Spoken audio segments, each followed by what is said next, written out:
If your brain keeps dragging you back to conversations that ended years ago, decisions you can't change, moments you'd give anything to redo, that's not a flaw. That's your mind doing exactly what it was built to do.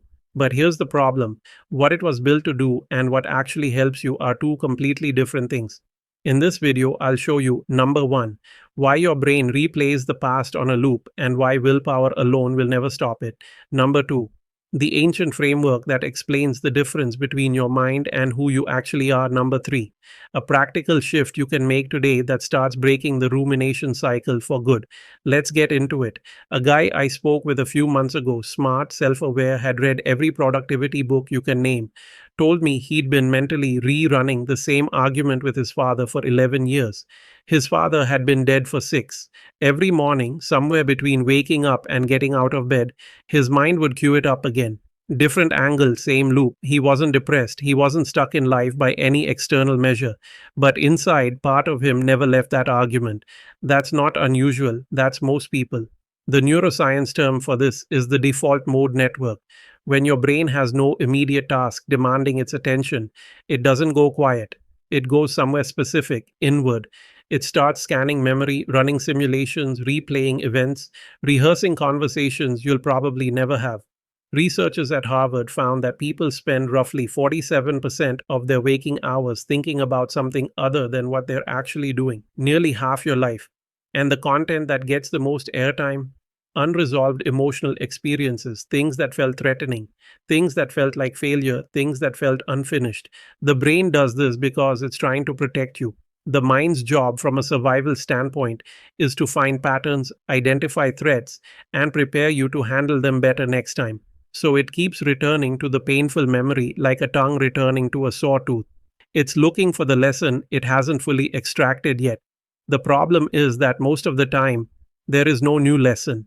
The loop isn't giving you new information. It's just replaying the same file. And the more you try to suppress it, the more you tell yourself, stop thinking about this, the more you white knuckle your way through it, the worse it gets. Psychologists call this ironic process theory. The harder you try not to think about something, the more mental bandwidth you spend monitoring for that exact thought. You end up thinking about it more, not less. So willpower isn't the answer, suppression isn't the answer. And this is exactly where most modern advice hits a wall, because it keeps trying to fix the symptom without understanding the mechanism.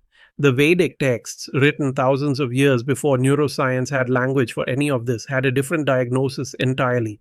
They didn't say the mind is broken, they said the mind is a sense organ. And like every other sense organ, it does what it does whether you want it to or not. You can't stop your ears from hearing a loud sound, you can't stop your skin from feeling heat, and you can't stop the mind from processing impressions. What you can do is change your relationship to what it's processing. The practical takeaway from this section: the next time you catch yourself in a loop, don't fight it. Notice it. Name it. My mind is replaying this again. That single act of naming creates a gap between you and the thought, a small one. But that gap is everything, and we'll build on it. This is the part most people have never heard framed this way, and once you hear it, it reorders a lot of things.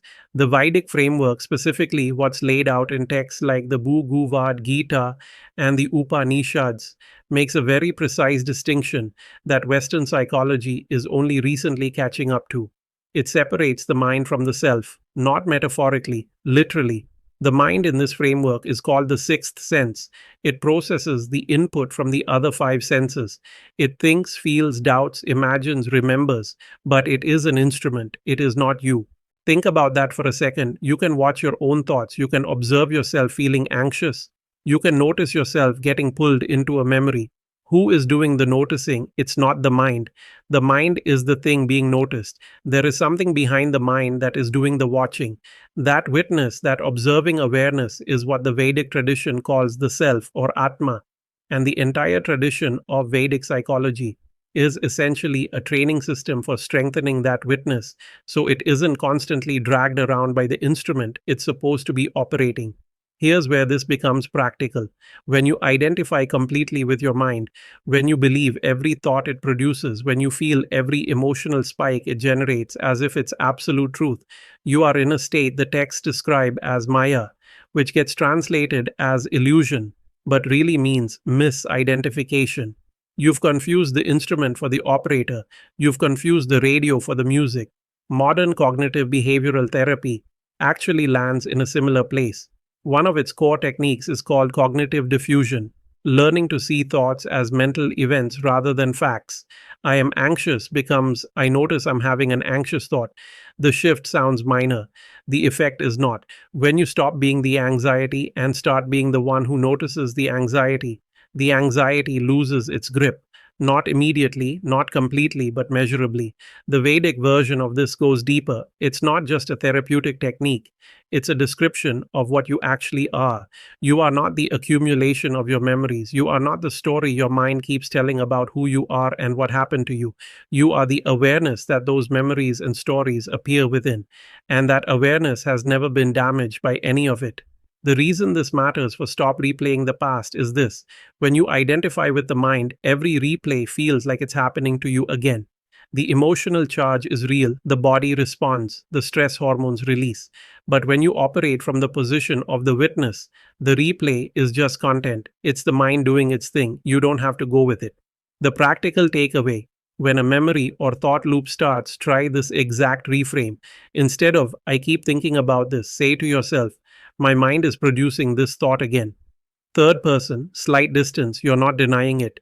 You're just locating it correctly. There's a Sanskrit term, abhyasa. It means sustained, consistent practice. Not a one time insight, not a weekend retreat, a daily training of the witness. And this is where the ancient framework gets ruthlessly practical. The Gita describes the mind as being like a flame in a windless place, perfectly still, not because the wind has stopped, but because the flame has been trained to hold steady within it. The wind, the world, the memories, the triggers doesn't disappear. The steadiness is cultivated through practice. I want to give you a specific structure for this because meditate more is the kind of advice that sounds right and changes nothing. The structure has three parts. First, the morning anchor. Before you check your phone, before you engage with anything external, spend 5 minutes doing one thing. Sit, breathe, watch your mind. Don't try to empty it. Just watch what it does. Where does it go first? What does it reach for? You're not trying to stop it. You're practicing the act of noticing. This is the equivalent of going to the gym for the witness muscle. You're not lifting heavy, you're just showing up and doing the reps. Second, the pattern interrupt during the day. When you catch yourself in a replay, and you will multiple times, use the naming technique from section 1, then add one physical anchor. Feel your feet on the floor. Feel the weight of your hands in your lap. Take one slow breath. The physical anchor is important because rumination is a disembodied state. You're living in your head, in the past, in a conversation that no longer exists. The body is always in the present. Returning attention to physical sensation is a fast route back to now. Third, the evening review. This one is drawn directly from Vedic practice and it's the most underused. At the end of the day, spend 5 minutes reviewing what happened, not to ruminate, but to consciously close loops. The mind replays unresolved experiences because it's trying to process them. If you give it a structured time to do that processing, it doesn't need to do it at 2 a.m. or during your morning commute. You sit, you review the day, you notice what felt unfinished, and you consciously set it down. Not suppress it, set it down. There's a difference. Suppression says this doesn't exist. Setting down says, I see you, I've noted you, I'm done with you for today. The Vedic texts describe this as purifying the antakarana, the inner instrument. You're not trying to destroy the mind, you're cleaning and calibrating it. A well-trained mind becomes an asset. An untrained mind becomes the thing that's been dragging you back to that argument, that mistake, that moment on a loop for years. The people who stop replaying the past aren't the ones who found a way to never think about it again. They're the ones who changed what they are in relation to it. The memory still exists, the mind still visits it sometimes, but they're watching it happen rather than being swept away by it. That's the whole game. And it's learnable. It takes practice, but it's learnable. That three-part structure works. But knowing it and actually building it into your life when you've been in the loop for years, sometimes decades, are two different problems. If you tried versions of this on your own and you're still waking up inside the same replay, still carrying the same weight from something you can't seem to leave behind, the fastest way through that is a direct conversation. I do free 15 to 30-minute calls, no pitch, no agenda, just a focused conversation about exactly where you're stuck. You'll walk away with a clear next step for your specific situation, whether we ever talk again or not. The link to book is in the description at dailymindreset.com cha consultation. It takes about 60 seconds to book. If this kind of thinking is useful to you, subscribe. There's a lot more of it coming. What's the one memory or thought your mind keeps returning to most, and how long has it been running?